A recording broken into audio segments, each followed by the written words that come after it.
Киноконцертный зал Центуры имени Юсупа Саказова сегодня принимает не деятелей культуры, а защитников Отечества. Свой профессиональный праздник они решили отметить в родном селе. Здесь для них приготовили концертную программу.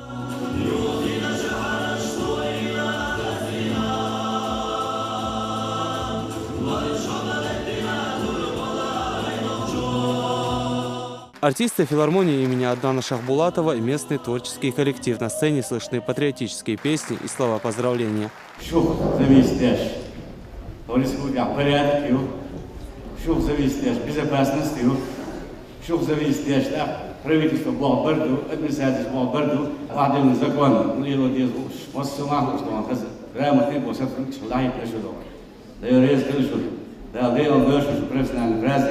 Они стремились не к офицерской карьере, а к мирной жизни. И каждый из них понимает, какую цену пришлось за нее заплатить. В самое тяжелое для республики время они были на передовой. Многие, к сожалению, не вернулись на боевой пост.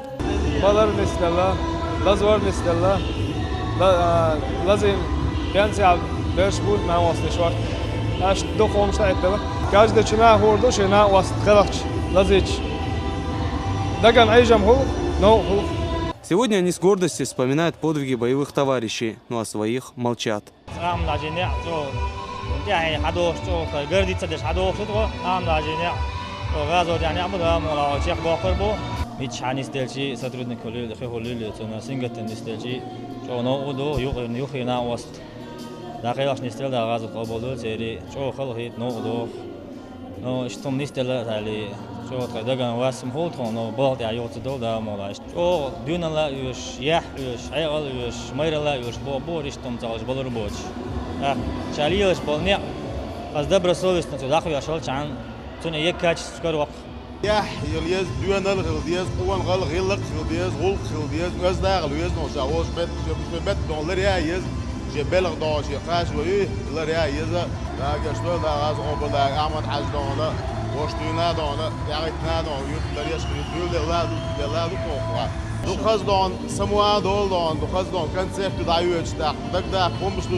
Чествование правоохранителей в Центуре проходит не случайно, ведь село взрастило немало героев, в числе которых первый президент Чеченской республики, герой России Ахмад Хаджи Кадыров и нынешний глава Чечни. Алхазур Керимов, Мурад Эльбукаев, Луиза Юнусова. Новости.